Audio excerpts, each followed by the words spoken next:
Hello, everybody. This is the coming together of the Arab group on the adoption of the Gaza resolution by the United Nations General Assembly. In other words, they are taking this resolution to the General Assembly for it to be adopted with immediate effect, I guess. But we'll listen to the latter part of this where the Palestinian ambassador is now going to explain what it is they expect to come of this. كمان التي ساندتنا حتى النهاية. كل الشكر، شكرا جزيلا. This is a question for the Palestinian ambassador, for anybody else. My name is Stefano Vaccara, Voce in New York. In practical terms, no, first of all, congratulations, Ambassador. And in practical terms, the resolution is not binding in the General Assembly. So in practical terms, what do you expect to happen in the next hours, next days? And then I have another question for you. Some countries that in those years have been friends, you consider friends of the Palestinian people, didn't vote for the resolution. What message do you have for those countries? Can I just answer on the next steps, please? And first of all, I'd like to say, add our thanks to the unity of the Arab group today and the unity of the membership, actually. 120 votes in this kind of geopolitical environment is a very, very high signal of the support for international law, for proportionate use of force that this body feels. And it is a rejection of the status quo that is currently happening on the ground in Gaza. Humanitarian aid must come in. There must be humanitarian ceasefires or truces to allow for those who have been injured and wounded to seek medical assistance. And these are binding resolutions in the General Assembly. They carry incredible weight and moral authority. So we will take, to answer your second question, we will take that moral authority that the GA has just pronounced itself on, and we will work in the Security Council on an E10 proposal to try and break the gridlock that has held back a council product on this matter. And I think the two will go hand in hand to reinforce what the international community has said today very clearly that it wishes to see. It wishes to see the protection of civilians, all civilians, but particularly the civilians that have lost their lives on the ground in Gaza, Too late to protect their them. lives in Gaza if this continues. It wishes to see humanitarian aid come in for those who need it so desperately, and it wishes to see the upholding of international law. I think these are principles that we can all collectively agree upon. And those who voted in favor of the resolution, I think, were a resounding number if you look at previous GA resolutions in a very tense geopolitical environment. Thank you. I just don't understand how other Arab states have decided not to vote on this. It's as clear as day that something has to give. There's just so much suffering of men, women and children, yes, on both sides, but now particularly in Gaza, where there's been carpet bombing, where the ground forces have now gone in, and it's just havoc and chaos there, and nobody's got any shelter, no water, no food, no access to medical help.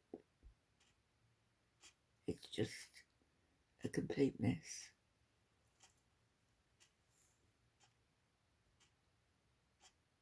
Also add, the General Assembly in a resumed special emergency session declared calling for a ceasefire, which means that this is the first body of the UN with authority that is calling for that. So therefore, this war has to stop. There is an articulation by a very important component of the United Nations, and it's a message from the General Assembly as my sister Lana has indicated, to the Security Council, that the General Assembly acted, and they will take the decision of the General Assembly to the Security Council so that the Security Council to wake up and to shoulder its Yes. responsibility, and also to act in sync with the General Assembly. And Israel has to obey. There is no such thing as is not binding.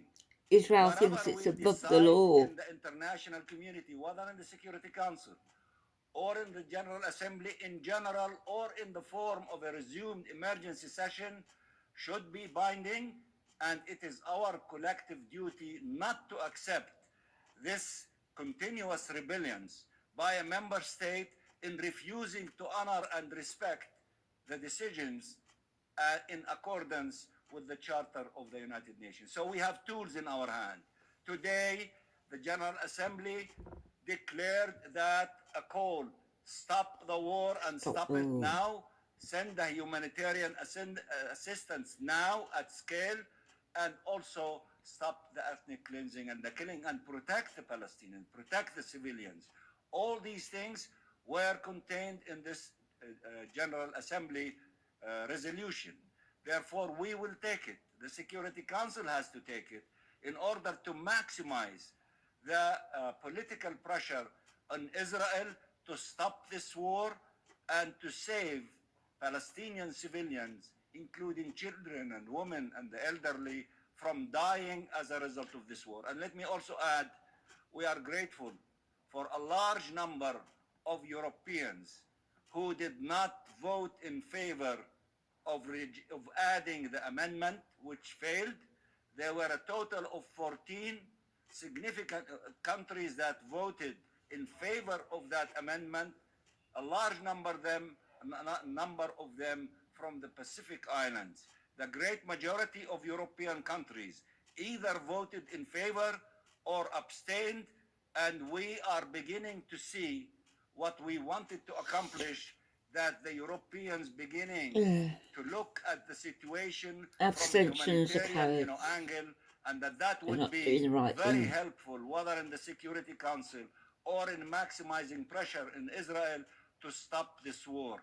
These elements would help us as we move forward in the direction of stopping this war against the Palestinian people and saving lives. We want to save lives. And this message should help all of us to save lives, not to kill lives by this huge Israeli war machine.